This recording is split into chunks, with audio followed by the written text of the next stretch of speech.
İmeli gaz divar tipli gazdan olacak. Sağ divarda. Burada bizim istifolumuzun grup nasos karıştırıcı kollektörü. Aşağısındaki kolektör atabilen xətlərinə qulluq eləyəcək. Yuxarıdakı kolektör istifol xəttinə qulluq eləyəcək. Gördüyünüz kimi elementlərlə bərkitmişəm.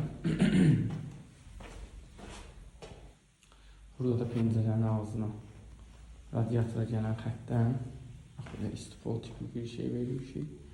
Burada da radiatorumuz. Burada uzun radiatorumuz olacaq. Hələ ki radiator yoxdur deyə borularını verib saxlamışıq. Burada da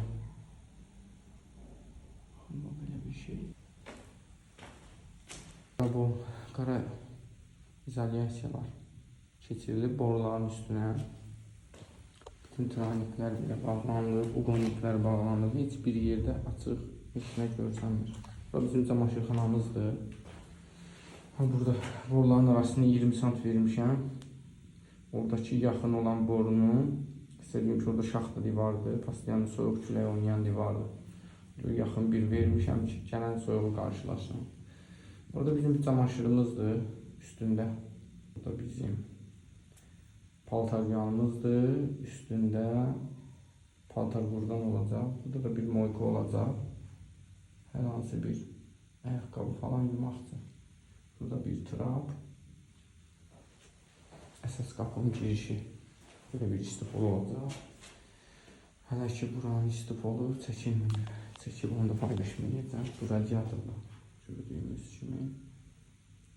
Burada bizim hamamımız. Əsas hamam.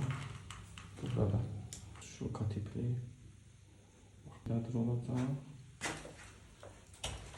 Sistemdə moydadır simistlikli. Nəzərinizə çatdırım ki, bu da 3-cü xətt dövrü istosu xəttidir. Bu onsundur ki, istosuyu açan kimi 1 saniyə gözləmirsiniz.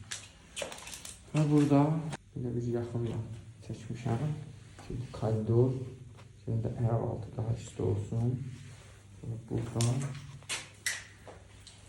duşun altında dayanıb içməndə ayaqlar düşür birbaşa borunun üstünə. Borunun üstünə düşür. Burada bir sidenimiz olacaq bizim oturup silmək üçün. Burada bizim mərmərdən belə bir vedrə kimi bir şey olacaq. Türk banyosu kimi krujka ilə silmək üçün. Burada smavar tipli kranlarımız olacaq. Burada da hər yerdə bizdə 3-cü xətt var.